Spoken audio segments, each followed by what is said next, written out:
NTPC वर्ष 2020 में जो पेपर स्टार्ट हुए थे उसके जो भी ओरिजिनल क्वेश्चन है आज से हम डिस्कस करने वाले हैं। टोटल 135 शिफ्ट में तकरीबन ये पेपर कंडक्ट किया गया था, जिसमें बहुत सारे लोगों ने पार्टिसिपेट किया था और इसका रिजल्ट भी आ चुका है। सारे लोग मेंस में लग चुके हैं। तो मेंस के दृष्टिकोण से प्रीलिम्स के सारे क्वेश्चन को देखना हमारा अति महत्वपूर्ण काम बन जाता है। आज हम जो देखेंगे वो 28/12/2020 का पेपर को हम देखेंगे। 28 दिसंबर जो पहला दिन का पहला पाली का पेपर था देखेंगे। बात करेंगे सिलेबस का, तो सिलेबस पता होगा कि इसमें 30 मैथ थी, 30 ही रीजनिंग थी और 40 क्या थे, 40 इसमें साइंस और जीके जीएस थे। तो आज इस सीरीज में केवल हम जीके जीएस के प्रश्न को देखेंगे। ठीक है, वीडियो अच्छी लगी तो आप लोग चैनल को सब्सक्राइब करके बेल आइकन को प्रेस कर लीजिएगा और वीडियो को भी लाइक कर दीजिएगा। बढ़ते हैं पहले क्वेश्चन पे। जो पहला क्वेश्चन है आज का कि निम्नलिखित में से कौन सा राज्य पूर्वोत्तर भारत के 7 सिस्टर राज्यों का सदस्य नहीं है। तो सबसे पहले हम जान लेते हैं कि कौन कौन है, क्योंकि ये ऑप्शनेबल हो जाएगा। तो आप लोग शॉर्ट में इसे याद रखने के लिए MM और नाता याद रखिएगा, NATA। इससे क्या होगा, हमको बेनिफिट मिलेगा कि सारे चीज़ हो जाएंगे जो पूर्वोत्तर भारतीय राज्यों में शामिल है, जो जिसे 7 सिस्टर कहा जाता है। मणिपुर, मिजोरम, मेघालय, नागालैंड, असम, त्रिपुरा और अरुणाचल प्रदेश हो जाएगा। यानी इसमें कह सकते हैं कि सिक्किम नहीं है, तो आपका राइट आंसर क्या हो जाएगा, ऑप्शन नंबर बी सिक्किम आपका हो जाएगा। ठीक है, चलिए आगे बढ़ते हैं क्वेश्चन पे। सेकेंड नंबर क्वेश्चन बोला गया है कि किसी पदार्थ की मात्रा को मापने के लिए निम्नलिखित में से किस इकाई का उपयोग करते हैं। तो हम जानते हैं कि किसी भी पदार्थ की मात्रा को मापा जाता है तो किससे मापा जाता है, तो इसका जो यूनिट होता है क्या होता है, मोल होता है। और अगर आपसे पूछ दे कि 1 मोल में कार्बन में परमाणुओं की संख्या क्या होती है, या अणु की संख्या या आयन की संख्या क्या होती है, कुछ भी आपसे बोल देगा तो आप लोग याद रख सकते हैं 6.022 गुणे 10 के पावर 23 अणु होते हैं। कितने होते हैं, 10 के पावर 23 अणु होते हैं। ठीक है, चलिए कमेंट करके जरूर बताइएगा कि आपकी कितने स्कोर है 40 में से। थर्ड क्वेश्चन जो है, यानी आज का जो थर्ड क्वेश्चन है, कुंडनकुलम नाभिकीय विद्युत परियोजना किस राज्य में स्थित है। तो सब लोग जानते हैं कुंडनकुलम कहाँ पे स्थित है, तो कुंडनकुलम तमिलनाडु राज्य में स्थित है। तमिलनाडु की राजधानी कहाँ पे है, कमेंट बॉक्स में जरूर बताइएगा आप सभी लोग। अगर बात करें काकरापरा का, तो काकरापरा कहाँ पे है, तो काकरापरा आपका गुजरात राज्य में है। ठीक है, अगर बात करें कैगा का, तो कैगा कहाँ पे है, तो कैगा आपका कर्नाटक में है। अगर बात करें हम तारापुर का, तो तारापुर कहाँ पे है, तो महाराष्ट्र में आपका पड़ता है। क्लियर है यहाँ तक। अगर राजस्थान के बारे में बात करें तो राजस्थान में कौन सा है, तो रावत भाटा परमाणु संयंत्र जो है वो राजस्थान में है, जो कि कनाडा के सहयोग से शुरुआत की गई थी। ठीक है, चलिए बढ़ते हैं अगले क्वेश्चन पे। अगला जो क्वेश्चन है क्वेश्चन नंबर 6, इसरो ने किस वर्ष में मार्स ऑर्बिटर मिशन की शुरुआत की गई है। केवल इसमें हम जीके जीएस के प्रश्न को देख रहे हैं। तो इसरो द्वारा जो मार्स ऑर्बिटर मिशन है, इसे ध्यान रखिएगा MOM भी बोला जाता है, मार्स ऑर्बिटर मिशन भी बोला जाता है, जिसे वर्ष 2013 में इसरो के द्वारा शुरुआत की गई थी। अगर बात करें इसरो का फुल फॉर्म क्या होता है, तो इसरो का फुल फॉर्म जो होता है वो इंडियन स्पेस रिसर्च ऑर्गेनाइजेशन होता है। क्या होता है, इंडियन स्पेस रिसर्च ऑर्गेनाइजेशन होता है। क्लियर है, बढ़ते हैं अगले क्वेश्चन पे। नेक्स्ट क्वेश्चन, निम्नलिखित में से कौन सा DRDO द्वारा विकसित एक मल्टी बैरल रॉकेट सिस्टम है। तो कौन सा मल्टी बैरल रॉकेट सिस्टम है, तो आप पहले अपने खुद को सॉल्व कीजिए, फिर हमारा आंसर देखिएगा। तो आंसर क्या निकल के आ जाएगा, पिनाका निकल के आ जाएगा। अब थोड़ा सा हम बात कर लेते हैं धनुष के बारे में। धनुष जो है वो जमीन से जमीन पर मार करता है। धनुष क्या करता है, तो जमीन से जमीन पर मार करता है। जबकि त्रिशूल की बात करें तो त्रिशूल क्या करता है, तो जमीन से ये हवा में वार करता है। प्रक्षेपास्त्र है, जमीन से ये हवा में मार करता है। ठीक है, बात कर ले अगर पृथ्वी का, तो पृथ्वी जमीन से जमीन पर ही मार ये करता है, मतलब अपना अटैक करता है। ठीक ना, याद रखेंगे। आंसर क्या निकल के आ चुका है आपका, आंसर निकल के आ चुका है आपका पिनाका निकल के आ चुका है। अगला क्वेश्चन जो दिया गया है कि उबंटू क्या है। तो उबंटू हम आपको बता दें कि उबंटू एक प्रकार का ऑपरेटिंग सिस्टम है। कुछ ऑपरेटिंग सिस्टम का हम नाम जान लेते हैं, जैसे क्या हो गया, MS DOS हो गया, यानी माइक्रोसॉफ्ट का DOS जो हो गया, डिस्क ऑपरेटिंग सिस्टम जो हो गया। एप्पल का हो जाएगा, फिर मैक हो जाएगा, OS हो जाएगा। माइक्रोसॉफ्ट का विंडोज़ भी आता है, विंडोज़ 95, 98, 2000 भी आता है, या फिर यूनिक्स हो गया, लिनक्स हो गया। ये सारे कुछ क्या है, ऑपरेटिंग सिस्टम है, और ये यहाँ से क्वेश्चन आते हैं ये कंप्यूटर के दृष्टिकोण से। ठीक ना, बढ़ते हैं अगले क्वेश्चन पे। अगला क्वेश्चन, सबरीमाला मंदिर कहाँ पर स्थित है। तो सबरीमाला मंदिर जो है भगवान अयप्पा के लिए ये मतलब किया गया है। इसमें भगवान अयप्पा की पूजा की जाती है। और याद रखिएगा ये किस राज्य में है, तो ये केरल राज्य में स्थित है। कौन से राज्य में, केरल राज्य में। अब यहाँ से सबरीमाला मंदिर पूछने का इसका मुख्य रीजन क्या था, तो इसमें पहले महिलाओं का जो प्रवेश था ना वो प्रतिबंधित था, महिला पहले नहीं जा सकती थी। लेकिन अब से ये क्या होती है, महिला इसमें जाती है, तो इस वजह से ये हाईलाइट हुआ था। आप इसे करंट अफेयर्स या जीके कुछ भी बोल सकते हैं। क्लियर है। यहाँ से कुछ मंदिर को हम देख लेते हैं। जैसे कंबोडिया का अंकोर वाट मंदिर हो जाएगा आपका। विष्णुपद जो मंदिर है वो गया में, बिहार में है।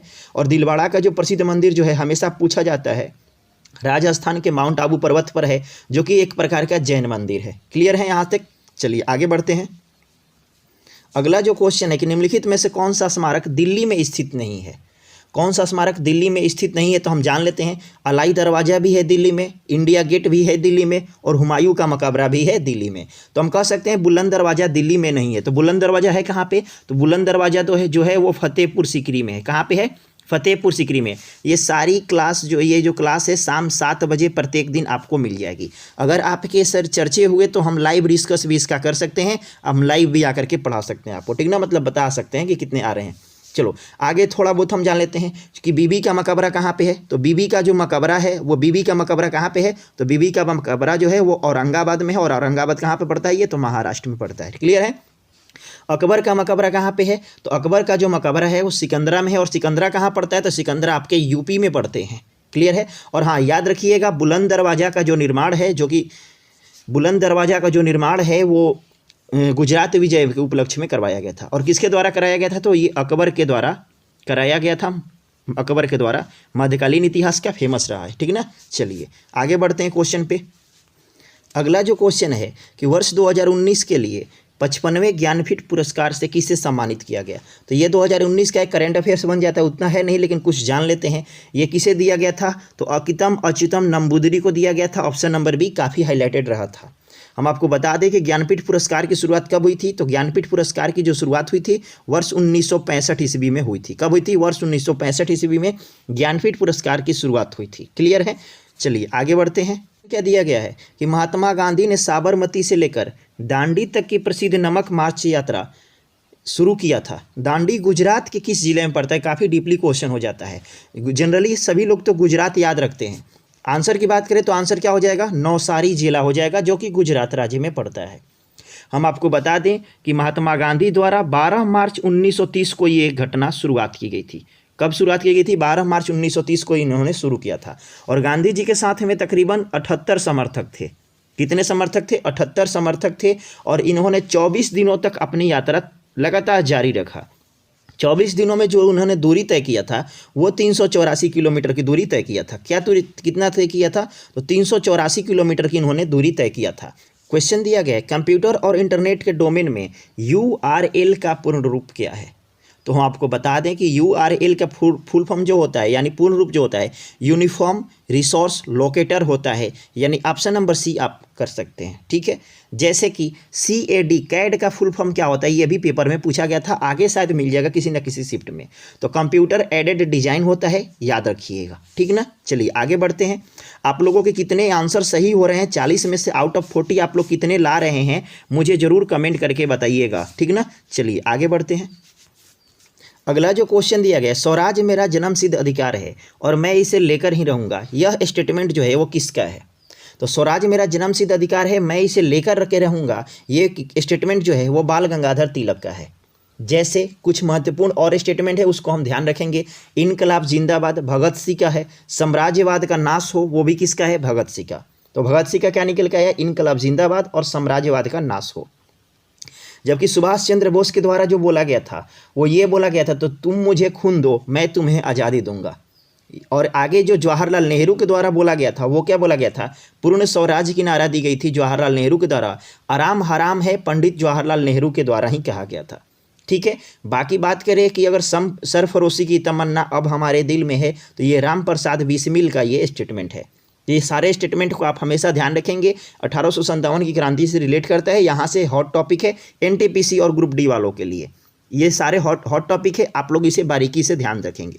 बढ़ते हैं अगले प्रश्न पे। अगला जो क्वेश्चन है, 1 अप्रैल 2019 को किन दो बैंकों को बैंक ऑफ बड़ौदा में विलय कर दिया गया। यानी कौन से दो बैंक है जिसे बैंक ऑफ बड़ौदा में मतलब कन्वर्ट कर दिया गया, जबकि कब, तो 1 अप्रैल 2019 को। तो ये करंट अफेयर्स की क्वेश्चन है, ऐसे तो ये पढ़ने को मिल जाएगा। तो ये क्या हो जाएगा, विजया बैंक और देना बैंक, ये जो दोनों बैंक है इसे बैंक ऑफ बड़ौदा में मतलब कन्वर्ट कर दिया गया था। अगले क्वेश्चन पे बढ़ते हैं। अगला जो क्वेश्चन दिया गया, निम्नलिखित में से कौन सा सहजीवी का संबंध को दर्शाता है? कौन जो है सहजीवी संबंध को दर्शाता है? तो याद रखेंगे काई जो है वो सहजीवी संबंध को दर्शाता है। अब हम बात कर ले कि काई किससे किससे बनता है, तो काई जो है वो कवक और शैवाल के साथ सहजीवी संबंध को दर्शाता है। याद रखिएगा काई, काई यानी लाइकेन, ये वहीं पे पनपेगा जहाँ पे वायु प्रदूषण नहीं होगी। यानी कह सकते हैं कि ये वायु प्रदूषण का सूचकांक है, सूचक है, सूचकांक तो नहीं सूचक है, जो कि हमें बताता है कि यहाँ पे वायु कैसी है। क्लियर है यहाँ तक? अगर हम बात करें कि ये कवक का अध्ययन क्या कहलाता है, तो माइकोलॉजी में कवक का अध्ययन होता है और फाइकोलॉजी में शैवाल का अध्ययन होता है। याद रखेंगे शैवाल कैसा होता है, तो शैवाल जो होता है वो स्वपोषी होता है, यानी जो पौधे अपना भोजन खुद बनाते हैं उसे स्वपोषी होते हैं, और जो किसी और पे डिपेंड रहते हैं उसे क्या कहा जाता है, उसे परपोषी कहा जाता है। क्या कहा जाता है? परपोषी कहा जाता है। ठीक है, आगे बढ़ते हैं क्वेश्चन पे। अगला जो क्वेश्चन दिया गया है, केंद्रीय आलू अनुसंधान संस्थान कहाँ पे स्थित है? ये बहुत बढ़िया क्वेश्चन है कि केंद्रीय आलू अनुसंधान संस्थान कहाँ स्थित है, तो याद रखेंगे ये शिमला में स्थित है। कहाँ पे स्थित है? ये शिमला में स्थित है। लेकिन अगर हम बात कर ले औषधि और विष आ जाएगा, ये केंद्रीय औषधि अनुसंधान संस्थान या केंद्रीय विष, तो आप कर सकते हैं क्या कि ये लखनऊ में स्थित है। कहाँ पे स्थित है? तो ये लखनऊ में आपके स्थित है। पहला चीज़ तो अगर आपसे बोल देगा कि केंद्रीय चमड़ा अनुसंधान कहाँ स्थित है, तो चमड़ा अनुसंधान जो है, च से चमड़ा याद रखेंगे और च से आप क्या रखेंगे, चेन्नई को याद रखेंगे। क्या याद रखेंगे? चेन्नई को आप याद रख सकते हैं। अगला जो क्वेश्चन इसी में आ जाएगा कि भारतीय सर्वेक्षण संस्थान कहाँ पे है, तो भारतीय सर्वेक्षण संस्थान जो है वो कहाँ पे स्थित है, तो सभी लोग जानते होंगे कि सर ये देहरादून में स्थित है। कहाँ पे स्थित है? तो ये देहरादून में ये स्थित है। क्लियर है? आगे अगर बात कर लें कि भारतीय मौसम वेधशाला कहाँ पे स्थित है, तो भारतीय मौसम वेधशाला जो है वो पुणे में आपका स्थित है। कहाँ पे स्थित है? पुणे में। तो यहाँ से क्वेश्चन आते हैं, इसलिए हमने इसको डिटेल्स में दिया। तो आंसर क्या निकल के आ जाएगा? शिमला निकल करके आ जाएगा, जो कि हिमाचल प्रदेश में राजधानी है। हिमाचल प्रदेश की राजधानी है शिमला। ठीक है, आगे बढ़ते हैं क्वेश्चन पे। अगला जो क्वेश्चन दिया गया है, निम्नलिखित में कौन सा देश बिम्स्टेक का सदस्य नहीं है? तो बिम्स्टेक का सदस्य है कौन कौन, पहले हम ये जानने की कोशिश करते हैं। तो इसमें आपका है भारत है, भारत के बाद क्या आपका हो जाएगा? थाईलैंड हो जाएगा। थाईलैंड के बाद क्या हो जाएगा? आपका म्यांमार हो जाएगा। म्यांमार के बाद क्या हो जाएगा? आपका नेपाल हो जाएगा। नेपाल के बाद हो जाएगा आपका बांग्लादेश हो जाएगा, और बांग्लादेश के बाद क्या हो जाएगा? आपका श्रीलंका हो जाएगा। श्रीलंका के बाद क्या हो जाएगा? आपका भूटान हो जाएगा। तो कौन इसमें नहीं है? तो आप देख सकते हैं कि इसमें मालदीव की चर्चा कहीं पे नहीं की गई है, जो कि भारत, थाईलैंड, म्यांमार, नेपाल और यहाँ पे हो जाएगा आपका ये बांग्लादेश, श्रीलंका और भूटान हो जाएगा। ठीक है, जहाँ पे मालदीव की चर्चा नहीं की गई है और क्वेश्चन में साफ तौर पर पूछा गया है कौन इसमें शामिल नहीं है, यानी आंसर क्या निकल के आ जाएगा? मालदीव आपका आंसर निकल करके आ जाएगा। अगले क्वेश्चन पे बढ़ते हैं हम। अगला क्वेश्चन दिया गया कि प्रार्थना समाज के संस्थापक कौन थे? तो प्रार्थना समाज की स्थापना जो है वर्ष 1867 ईस्वी में किया गया था। कब किया गया था? 1867 ईस्वी में किया गया था, और आचार्य केशव चंद्र सेन के सहयोग से किया गया था, और आत्मारंग पांडुरंग ने इनको किया था स्थापना। आंसर क्या निकल के आ जाएगा? ऑप्शन नंबर बी निकल के आ जाएगा कि प्रार्थना समाज की स्थापना आत्मारंग पांडुरंग के द्वारा वर्ष 1867 ईस्वी में केशव चंद्र सेन की सहायता से किया गया था। यहाँ पे जो और हॉट टॉपिक हैं क्वेश्चन का जो बनते हैं वो हम थोड़ा सा डिस्कस करना चाहेंगे आप लोगों के साथ में। जैसे कि आर्य समाज की स्थापना किसने किया था? तो आर्य समाज की स्थापना मैंने पहले भी बता चुका है, आर्य समाज की स्थापना स्वामी दयानंद सरस्वती के द्वारा किया गया था। जबकि आत्मीय सभा की स्थापना किसके द्वारा किया गया था? तो आत्मीय सभा की स्थापना राजा राम मोहन राय के द्वारा किया गया था। क्लियर है? जबकि रामकृष्ण मिशन की स्थापना किसके द्वारा किया गया था? तो रामकृष्ण मिशन की स्थापना स्वामी विवेकानंद जी के द्वारा किया गया था। और एक क्वेश्चन और याद रखेंगे, ब्रह्म समाज की स्थापना, तो ब्रह्म समाज की स्थापना भी राजा राम मोहन राय के द्वारा किया गया, यानी आत्मीय सभा और ब्रह्म सभा दोनों की स्थापना राजा राम मोहन राय के द्वारा किया गया था। अगर बात कर ले पंडित मदन मोहन मालवीय के द्वारा कौन सा स्थापना किया गया था? तो मदन मोहन मालवीय के द्वारा जो है हिंदू महासभा की स्थापना की गई थी। ये सारे हॉट टॉपिक हैं, सारे एग्जाम में पूछते हैं। और एक और याद रखिएगा, सत्य शोधक समाज। क्या याद रखेंगे? सत्य शोधक समाज रखेंगे। सत्य शोधक समाज की स्थापना किसके द्वारा किया गया था? ज्योतिबा फूले के द्वारा किया गया था। किसके द्वारा किया गया था? तो ज्योतिबा फूले के द्वारा किया गया था। ये सारे हॉट टॉपिक हैं, आप याद रख सकते हैं। ठीक है, चलिए आगे बढ़ते हैं। क्वेश्चन दिया गया है यहीं पे, इनमें से दक्षिण अमेरिका का कौन सा देश स्थलरूढ़ है? कौन सा देश स्थलरूढ़ है? स्थलरूढ़ मतलब कि सभी ओर से वो भूमि के साथ घिरा हुआ है। किसके साथ घिरा हुआ है? तो भूमि के साथ घिरा हुआ है। तो वो दो देश है, दक्षिण अमेरिका का 2 देश है जो कि स्थलरूढ़ देश है, वो कौन कौन सा है, तो वो है पराग्वे और बोल्विया है। कौन है, पराग्वे और बोल्विया है, ठीक ना। बोल्विया को देखा जाए तो ये दक्षिण अमेरिका का सबसे बड़ा स्थलरूढ़ देश है, जबकि दक्षिण अमेरिका का सबसे ज़्यादा नगरीकृत अगर पूछ देता, अगर यहीं पे नगरीकृत जो राज्य पूछ देता, राज्य नहीं देश पूछ देता, तो ये क्या हो जाता, उरुग्वे हो जाता। क्या हो जाता आपका, उरुग्वे आपका आंसर हो जाता। लेकिन तब तो जब नगरीकृत पूछता आपका तब।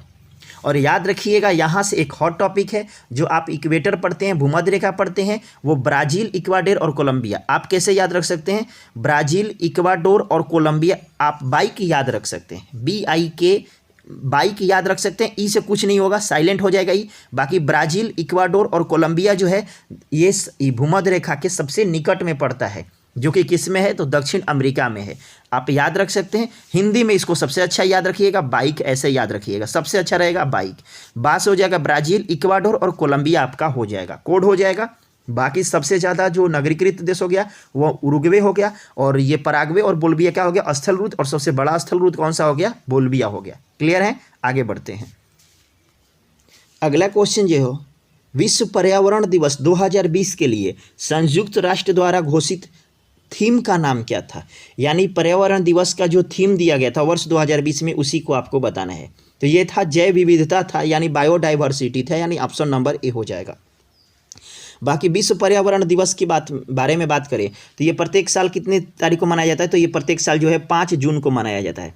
कब मनाया जाता है, तो ये 5 जून को मनाया जाता है, आप याद रख सकते हैं, ठीक है। अगर हम बात कर लें कि वर्ष 2020 का तो बायोडाइवर्सिटी था, यानी जैव विविधता था, लेकिन 2021 का इसका थीम क्या था, तो इसका जो थीम था आप लोग कमेंट करके हमें बताएंगे कि वर्ष 2021 का पर्यावरण दिवस का, जो कि संयुक्त राष्ट्र संघ के द्वारा घोषित किया जाता है, उसका थीम क्या था, ठीक ना। 3 थीम थे, उसमें 3 आते हैं नाम, आप तीनों को बताना है जरूर कमेंट्स करके। अगला जो क्वेश्चन है, निम्नलिखित में से कौन सा रोग विषाणु द्वारा होता है, यानी वायरस द्वारा होता है। वायरोलॉजी में विषाणु का अध्ययन किया जाता है, ये बात भी आप याद रखेंगे 110%, ठीक है। तो देखिए टाइफाइड जो है वो एक प्रकार का जल जनित रोग है, और ये जीवाणु से होता है। अगर बात करें किस जीवाणु से होता है, तो ये साल्मोनेला टाइफी नामक जीवाणु से होता है। मैं लिख भी देता हूँ, साल्मोनेला टाइफी याद रखिएगा, ठीक ना। चलिए बात करेंगे तपेदिक का। तपेदिक यानी इसे ट्यूबरकुलोसिस, यानी इसे आप टीबी भी कहते हैं। क्या कहते हैं, टीबी भी कहते हैं। यह ट्यूबरकुलोसिस माइकोबैक्टीरियम नामक जीवाणु से होता है। यानी टाइफाइड और तपेदिक दोनों किससे होते हैं, जीवाणु से होते हैं। क्लियर है। और हैजा ये एक प्रकार का जलजनित रोग है, और इससे भी ये भी किससे होता है, तो ये जो होता है वो भी जीवाणु से होता है। किससे होता है, तो ये भी जीवाणु से होता है। लेकिन चिकन पॉक्स जो है आपका वायरस से होता है। यानी आंसर क्या निकल के आ जाएगा, answer option number D option निकल करके आ जाएगा। क्लियर है। चलिए आगे बढ़ते हैं अगले क्वेश्चन पे। अगला जो क्वेश्चन दिया गया है, किस भारतीय राज्य के मुख्य भूमि की तटरेखा सबसे लंबी है।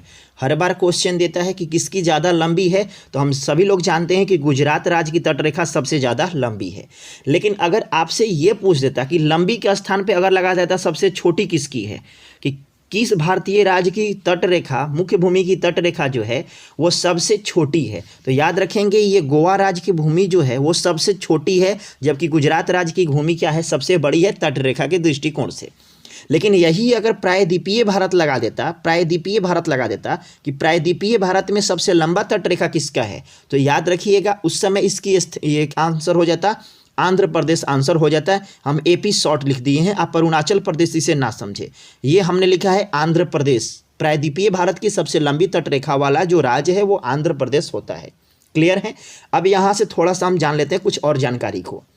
आंसर तो मेरा गुजरात आ चुका है कि देखिए भारत के टोटल 9 जो राज्य हैं, भारत के जो टोटल 9 राज्य हैं वो तट रेखा से लगे हुए हैं। किन से लगे हैं, तट रेखा से। और कितने राज्य लगे हुए हैं, तो 9 राज्य लगे हुए हैं। भारत का स्थलीय सीमा की लंबाई क्या है, तो 15,106.7 किलोमीटर है। 15,106.7 किलोमीटर है। लेकिन याद रखिएगा मुख्य भूमि की तटीय भाग की लंबाई कितनी है, तो 6100 किलोमीटर है। कितनी है, 6100 किलोमीटर है। जबकि द्वीप सहित कितनी है, तो द्वीप सहित कितनी है, तो 7516.6 किलोमीटर है। तो याद रखने वाली बात क्या है, तो मुख्य, देखिए अब मुख्य मतलब क्या होता है, मुख्य लोग होते हैं यानी अतिथि होते हैं। अतिथि कितने होते हैं, कम होते हैं, तो याद रख सकते हैं यहाँ से आपकी 6100 कम है इसलिए ये मुख्य है। बाकी पूरा कितना है, ये है, दोनों को आप घटा दीजिएगा तो ये आपका तकरीबन में आ जाएगा। बाकी 9 राज्य हैं जो कि तटरेखा से लंबे लगे हुए हैं। प्रायद्वीपीय भारत में आंध्र प्रदेश है, गुजरात राज्य का तटरेखा सबसे लंबा है और सबसे छोटा राज्य तटरेखा किसका है, तो गोवा राज्य का तटरेखा सबसे छोटा है। और प्रति व्यक्ति आय में याद रखेंगे कि गोवा सबसे ज़्यादा है प्रति व्यक्ति आय के मुकाबले में, ठीक ना। बढ़ते हैं अगले क्वेश्चन पे। अगला जो क्वेश्चन दिया गया, भारत की संसद द्वारा पर्यावरण संरक्षण अधिनियम किस वर्ष पारित किया गया था। तो पर्यावरण अधिनियम संरक्षण जो है वर्ष 1986 में पारित किया गया था, यानी आंसर नंबर आप डी को टिक कर सकते हैं। लेकिन ये तो वन्य जीव, ये क्या बोलते हैं, पर्यावरण संरक्षण अधिनियम था 1986 में। लेकिन अगर वन्य जीव अधिनियम रहता तो क्या हो जाता, तो वन्य जीव संरक्षण अधिनियम रहता वो हो जाता वर्ष 1972 हो जाता। क्या हो जाता, वर्ष 1972 हो जाता। जबकि यही केवल अगर वन संरक्षण रहता, तो वन संरक्षण कब हो जाता, तो वन संरक्षण जो है वर्ष 1980 में हो जाता। कब हो जाता, वर्ष 1980 में हो जाता। ध्यान देंगे हमने वन संरक्षण 1980 बताया है। अगर वन अधिनियम रह जाता है, यही अगर वन अधिनियम रह जाता तो वन अधिनियम कब हो जाता, तो वर्ष 1927 में हो जाता। कब हो जाता, 1927 में हो जाता। क्लियर है, याद रखेंगे। पर्यावरण संरक्षण अधिनियम 1986, वन्य जीव संरक्षण अधिनियम 1972 और वन संरक्षण अधिनियम 1980, जबकि वन अधिनियम 1927। क्लियर है, आगे बढ़ते हैं क्वेश्चन पे। अगला जो क्वेश्चन दिया गया है, निम्नलिखित में से किस माध्यम में ध्वनि नहीं जा सकती है। तो किस माध्यम में ध्वनि नहीं जा सकती है, तो याद रखेंगे ध्वनि जो है निर्वात में गमन कभी नहीं करती है। अच्छा एक बात और, ध्वनि कैसी तरंग है, तो ध्वनि जो है एक प्रकार का अनुदैर्घ्य तरंग है। क्या है, इसमें ध्रुवण की घटना होती है इसलिए अनुदैर्घ्य तरंग है। जबकि प्रकाश क्या है, तो प्रकाश जो है वो अनुप्रस्थ तरंग है। प्रकाश क्या है, एक प्रकार का अनुप्रस्थ तरंग है। और याद रखेंगे 1 डिग्री सेंटीग्रेड तापमान अगर बढ़ा दीजिएगा माध्यम का, तो जो ध्वनि का वेग होगा वो 0.61 मीटर प्रति सेकेंड इंक्रीज हो जाती है। क्या हो जाती है, 0.61 मीटर प्रति सेकेंड इंक्रीज हो जाती है, यानी कि बढ़ जाती है। तो आंसर क्या निकल के आ जाएगा, आपका निर्वात आ जाएगा, ठीक ना। बढ़ते हैं अगले क्वेश्चन पे। अगला जो क्वेश्चन दिया है, निम्नलिखित में से कौन सा दर्रा श्रीनगर और लेह को जोड़ता है। तो आंसर श्रीनगर को लेह से जोड़ने वाली जो दर्रा है वो कौन सी दर्रा है, तो जोजिला दर्रा है। कौन सी दर्रा है, जोजिला दर्रा है, ठीक है। अब हम थोड़ी बहुत इसके एक्स्ट्रा फैक्ट के बारे में बात कर लेते हैं। राष्ट्रीय राजमार्ग 1A, याद रखिएगा हमने क्या बोला, राष्ट्रीय राजमार्ग 1A जो है वो लेह को जोजिला दर्रा से जोड़ते हुए कश्मीर को जोड़ती है। राष्ट्रीय राजमार्ग 1 जो है वो लेह को जोजिला से जोड़ते हुए कश्मीर को जोड़ती है। जबकि नाथुला दर्रा कहाँ पे है, तो नाथुला दर्रा जो है वो सिक्किम में स्थित है। कहाँ पे स्थित है, सिक्किम में ही है स्थित, ठीक है। जबकि बड़ा लच्छा दर्रा कहाँ पे स्थित है, तो बड़ा लच्छा दर्रा जो है वो हिमाचल प्रदेश में स्थित है, ठीक है। चलिए आप लोग कमेंट करके बताइएगा जेलेपला द्वारा कहाँ पे स्थित है, जेलेपला द्वारा कहाँ पे स्थित है। अगर आप लोग कमेंट में सही आंसर बताते हैं तो हम आपके नाम अगले वीडियो में जरूर घोषित करेंगे। अगला जो क्वेश्चन दिया गया है, सेरीकल्चर में निम्नलिखित में से किसकी खेती की जाती है। तो सेरीकल्चर में हमने बहुत बार बताया है कि रेशम की खेती की जाती है, रेशम के कीटों की खेती की जाती है। क्लियर है। और रेशम के कीट को शहतूत के पत्ते पर पाला जाता है। किसके पत्ते पर, तो शहतूत के पत्ते पर पाला जाता है, ये भी बात आप याद रखेंगे।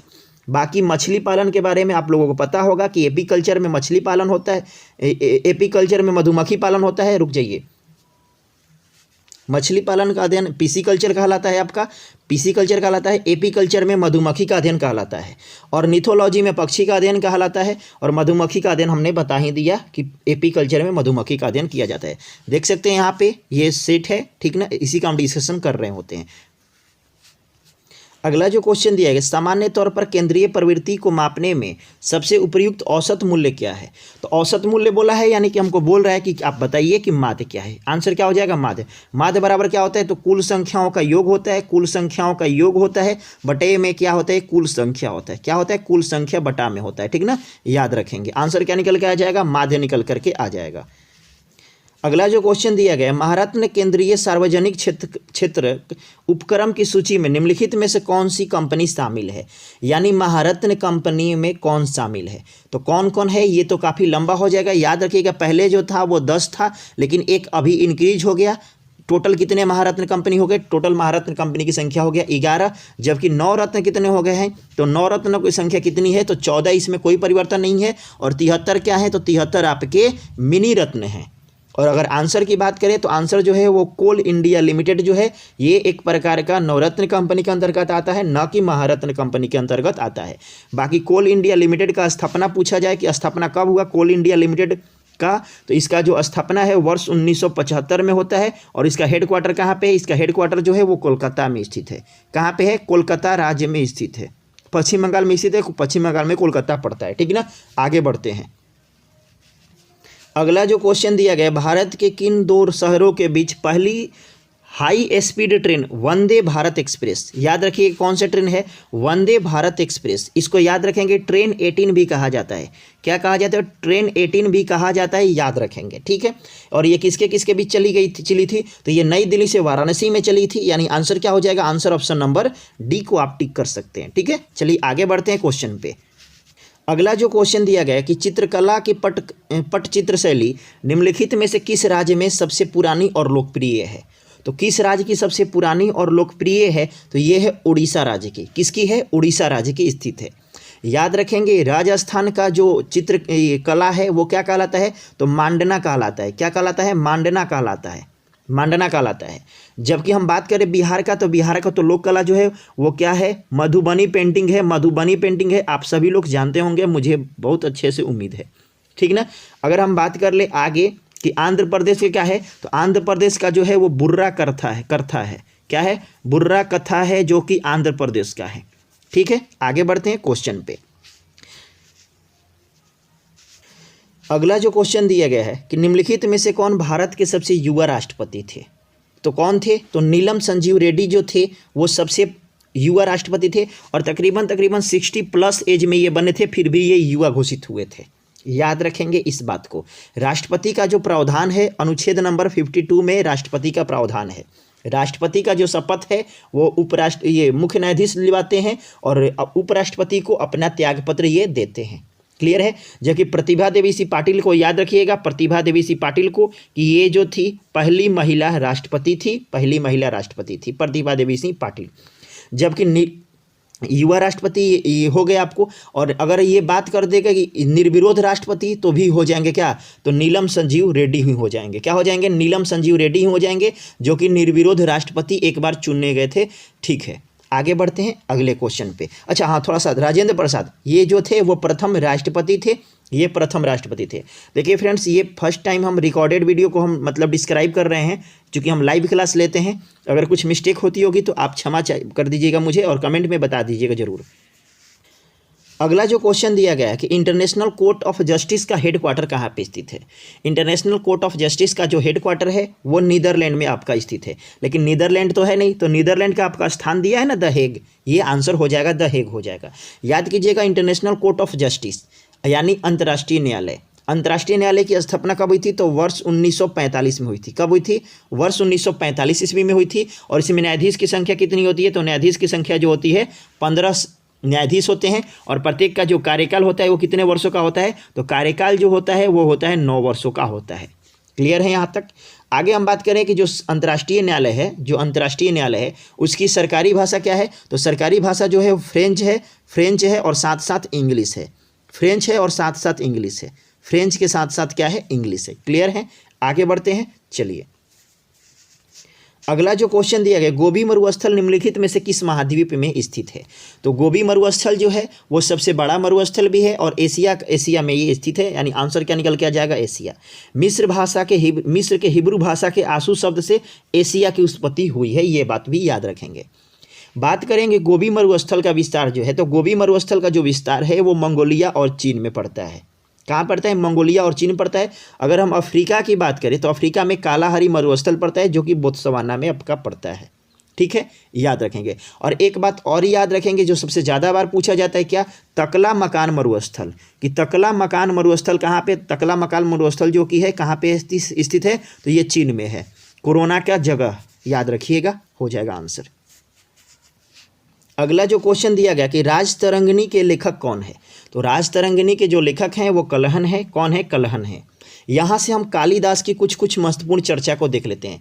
जैसे में क्या है तो कुमार संभवम है, कुमार संभवम है, कुमार संभवम है। चलिए मैं स्टॉप करके लिख देता हूँ, वीडियो ज़्यादा लंबी ना हो इसलिए मैंने लिख दिया है। कालिदास की कुछ महत्वपूर्ण रचना कुमार संभवम, रघुवंशम, अभिज्ञान शकुंतलम और मेघदूतम, ये सारी कालिदास की रचना है। क्लियर है। जबकि गीत गोविंद के रचनाकार के हैं कौन है तो गीत गोविंद के रचनाकार जो हैं वो जयदेव हैं। जबकि चंद्रवरदाई जो है वो पृथ्वीराज रासो के लेखक हैं। और याद रखिएगा एक और बात, मृच्छकटिकम ये पूछ देता है हर बार। मृच्छकटिकम के लेखक कौन है तो मृच्छकटिकम के लेखक जो है वो शूद्रक हैं। कौन है? शूद्रक हैं। और याद रखिएगा मृच्छकटिकम का शाब्दिक अर्थ क्या होता है? मिट्टी का खिलौना, छोटी मिट्टी का खिलौना या मिट्टी का छोटा खिलौना, याद रखते हैं। बाकी बात कर लें बुद्धचरित का, तो बुद्धचरित का लेखक कौन है तो अश्वघोष हैं। बुद्धचरित के लेखक कौन है? अश्वघोष हैं। अगले क्वेश्चन पे बढ़ जाते हैं। अगला जो क्वेश्चन दिया गया है कि पानीपत का दूसरा युद्ध अकबर और हेमू के बीच किस वर्ष लड़ा गया था? तो पहला जो हुआ था 1526 में हुआ था, दूसरा जो हुआ था 1556 में हुआ था, 1556 में हुआ था, और तीसरा जो हुआ था 1761 में हुआ था। कब हुआ था? 1761 में ईस्वी में हुआ था। क्लियर है। दूसरा युद्ध किससे किसके बीच हुआ था तो अकबर और हेमू के बीच में हुआ था, याद रखिएगा। क्लियर है यहाँ तक? आगे बढ़ जाते हैं। अच्छा, तीसरा युद्ध किसके किसके बीच हुआ था तो मराठा और अहमद शाह अब्दाली और मराठा के बीच में हुआ था। जबकि इब्राहिम लोदी और अकबर के बीच में पहला आपका इब्राहिम लोदी और बाबर के बीच में, इब्राहिम लोदी और बाबर के बीच में जो पहला पानीपत का युद्ध हुआ था वो हुआ था इब्राहिम लोदी और बाबर के बीच में हुआ था। ठीक है, चलिए आगे बढ़ते हैं। अगला जो क्वेश्चन है कि यदि किसी व्यक्ति का द्रव्यमान पृथ्वी की सतह पर 60 किलोग्राम है, याद कीजिएगा द्रव्यमान 60 केजी है, तो चंद्रमा पर उस व्यक्ति का द्रव्यमान क्या होगा? तो आप आसानी से कर सकते हैं 60 गुणे 1/6, जो कि 110% क्या हो जाएगा? गलत हो जाएगा। पूछिए क्यों? तो यहाँ पे द्रव्यमान है। द्रव्यमान क्या होता है? कांस्टेंट होता है, द्रव्यमान चेंज नहीं होता है। यहीं पे भार रहता तो भार क्या हो जाता है? बदल जाता। भार रहता तो क्या हो जाता? भार रहता तो आंसर हो जाता 6 केजी। जबकि याद रखिएगा द्रव्यमान है और ऑप्शन में भी 10 यहाँ पे दिया हुआ है। तो याद रखें द्रव्यमान कभी भी परिवर्तित नहीं होता है। आप कहीं भी चले जाएं, यानी आंसर क्या निकल के आ जाएगा? उतना ही निकल के आ जाएगा, यानी कि 60 केजी ही निकल के आ जाएगा। ऑप्शन नंबर सी इसका आंसर हो जाएगा। ठीक है, चलिए आगे देखते हैं क्वेश्चन को। अगला जो क्वेश्चन दिया गया है, निम्नलिखित में से कौन सा देश संयुक्त राष्ट्र सुरक्षा परिषद का अस्थायी सदस्य नहीं है? तो सबसे पहले हम जान लेते हैं कि अस्थायी सदस्य हैं कितने और कौन कौन हैं। तो अस्थायी सदस्यों की संख्या कितनी है? तो अस्थायी सदस्यों की संख्या टोटल 5 है। कौन कौन है? तो अमेरिका है, उसके बाद ब्रिटेन है, उसके बाद रूस है, उसके बाद फ्रांस है, और उसके बाद चाइना है। क्या हो जाएगा? चाइना। इसको आप याद कैसे रख सकते हैं? थोड़ा सा मैं सजा देता हूँ। अमेरिका, ब्रिटेन, चाइना, रूस और फ्रांस। ABCFR आप याद रख सकते हैं। ABCFR या ABCFR आप याद रख सकते हैं। क्या याद रख सकते हैं? ABCFR याद रख सकते हैं। अमेरिका, ब्रिटेन, चीन, फ्रांस और रूस आप याद रख सकते हैं, जो कि यहाँ से यहाँ तक सीरियल वाइज हो जाएगा। कौन सा देश नहीं है इसमें शामिल? यानी कह सकते हैं कि आप जापान शामिल नहीं है। 5 इसमें अस्थायी देश हैं और 10 इसमें क्या है? तो 10 इसमें अस्थायी देशों की संख्या है। संयुक्त राष्ट्र संघ की स्थापना कब हुई थी? तो 24 अक्टूबर 1945 को हुई थी। कब हुई थी? तो 24 अक्टूबर 1945 को संयुक्त राष्ट्र संघ की स्थापना हुई थी। क्लियर है? आगे बढ़ जाते हैं क्वेश्चन पे। अगला जो क्वेश्चन दिया गया है कि लोकसभा में सदस्यों की अधिकतम संख्या कितनी हो सकती है? तो लोकसभा में अधिकतम सदस्यों की जो संख्या है वो 552 हो सकती है। कितनी हो सकती है? 552 हो सकती है। 552 हो सकती है। वर्तमान में कितनी है? तो वर्तमान में जो है वो 545 जो है वर्तमान में है। वर्तमान में लोकसभा सदस्यों की संख्या कितनी है? 545 है। क्लियर है? याद रखिएगा। और हाँ देखिए ये कैसे ब्रेक होता है? तो ये 530 और 20 होते हैं। आप तो बोलिएगा 530 और 20 550 हुए, बाकी 2 कहाँ गए? तो जो देखिए 2 जो थे वो एंग्लो इंडियन थे और एंग्लो इंडियन को समाप्त कर दिया गया है 2020 में। ये क्या बोलते हैं? अधिनियम 104वां था। संविधान संशोधन का अधिनियम कौन सा था? 104वां अधिनियम था या संशोधन था। उसके तहत 2 एंग्लो इंडियन को समाप्त कर दिया गया है, यानी अधिकतम हो सकता है 552। लेकिन ऑप्शन में देखिए कहीं पे 550 नहीं है, मजबूरन मेरे को 552 करने पड़ेंगे। 530 और 520 आते हैं, 530 और 20 आते हैं। 530 क्या होते हैं? तो ये राज्यों से निर्वाचित होकर के जाते हैं, जबकि 20 जो है वो संघीय क्षेत्रों से निर्वाचित होकर जाते हैं। ये राज्य से राज्य की संख्या ज़्यादा है, आप ऐसे याद रख सकते हैं। संघीय की संख्या कम है, इसलिए आप संख्या से 20 को कम को कर सकते हैं। जो 2 एंग्लो इंडियन की समाप्ति हो चुकी है, वर्ष 2020 में हो चुकी है, 104वां संविधान संशोधन के तहत समाप्त कर दिया गया है। क्लियर है। लोकसभा जो है वो संसद का सबसे निम्न सदन है। थोड़ा सा जान लेते हैं। हमने एक बात आपको बताई थी, सरला आप याद रखिएगा, संसद, राज्यसभा और लोकसभा, ये क्या हो जाएगा, 79 हो जाएगा संसद में, 80 हो जाएगा राज्यसभा में और 81 हो जाएगा आपका लोकसभा में हो जाएगा। क्लियर है। और राज्यसभा की बात करें तो राज्यसभा क्या होता है, तो संसद का सबसे ऊपरी सदन होता है। बाकी तीनों सेनाओं का प्रमुख कौन होते हैं, तो राष्ट्रपति आपके तीनों सेनाओं का प्रमुख होते हैं। क्लियर है। आगे बढ़ते हैं क्वेश्चन पे। अगला जो क्वेश्चन दिया गया है सिख धर्म से दिया गया है कि किस सिख गुरु ने खालसा पंथ की स्थापना किया था। तो खालसा पंथ की स्थापना गुरु गोविंद सिंह के द्वारा किया गया था, यानी ऑप्शन नंबर आप डी को टिक कर सकते हैं। किन्होंने कब किया था, इन्होंने किया था 1699 ईस्वी में किया था खालसा पंथ की स्थापना। ईस्वी भी पूछता है, आप ईस्वी जरूर याद रखेंगे। जो गुरु गोविंद सिंह थे वो सिख के 10वें गुरु थे। किस नंबर के गुरु थे, तो सिख के ये 10वें गुरु थे। और याद रखिएगा इन्हीं के द्वारा मतलब कि पाहुल प्रणाली की शुरुआत की गई थी। कौन सी प्रणाली की शुरुआत, तो पाहुल प्रणाली की शुरुआत किसके द्वारा, गुरु गोविंद सिंह के द्वारा। और सिख में कितने गुरु हुए टोटल, तो मात्र 10 गुरु हुए। और 10वां गुरु या अंतिम गुरु कौन थे, तो गुरु गोविंद सिंह जो थे। ठीक है। जबकि सिख संप्रदाय का स्थापना का श्रेय किसे जाता है, तो स्थापना का श्रेय जो है वो गुरु नानक को जाता है। कंफ्यूज न करेंगे। गुरु नानक जो थे वो संप्रदाय के स्थापना किए थे और अंतिम गुरु जो थे वो गुरु गोविंद सिंह थे। क्लियर है। जबकि यहाँ से एक और क्वेश्चन पूछता है गुरु अंगद जी के बारे में, जो कि सिखों के 5वें गुरु थे। तो सिखों के 5वें गुरु जो थे अंगद देव थे। तो इन्होंने गुरुमुखी लिपि का प्रारंभ किया था। क्या किया था, गुरुमुखी लिपि का प्रारंभ किया था। ये भी क्वेश्चन भर भर के पूछता है। क्लियर है। चलिए आगे बढ़ते हैं। चलिए अगला जो क्वेश्चन दिया गया, सुकन्या समृद्धि योजना। सुकन्या समृद्धि योजना की शुरुआत नहीं, किससे रिलेटेड है, तो सुकन्या समृद्धि योजना जो है बालिकाओं के लिए एक लघु जमा योजना के अंतर्गत आता है, यानी ऑप्शन नंबर सी को आप टिक कर सकते हैं। बाकी बेटी बचाओ बेटी पढ़ाओ का ये मुख्य भाग है। और बेटी बचाओ बेटी पढ़ाओ जो कहाँ से शुरुआत की गई थी, तो ये हरियाणा से शुरुआत की गई थी। कहाँ से, तो हरियाणा से राज्य से ये बेटी बचाओ बेटी पढ़ाओ की शुरुआत की गई थी। उसी का एक भाग है सुकन्या समृद्धि योजना। बढ़ते हैं अगले क्वेश्चन पे। अगला जो क्वेश्चन दिया गया है कि कंप्यूटर के किस भाग को उसका मस्तिष्क कहा जाता है। तो मस्तिष्क किसे कहा जाता है, CPU को कहा जाता है, यानी सेंट्रल प्रोसेसिंग यूनिट को कहा जाता है। सेंट्रल प्रोसेसिंग यूनिट को कहा जाता है। CPU के देखिए 2 भाग होते हैं।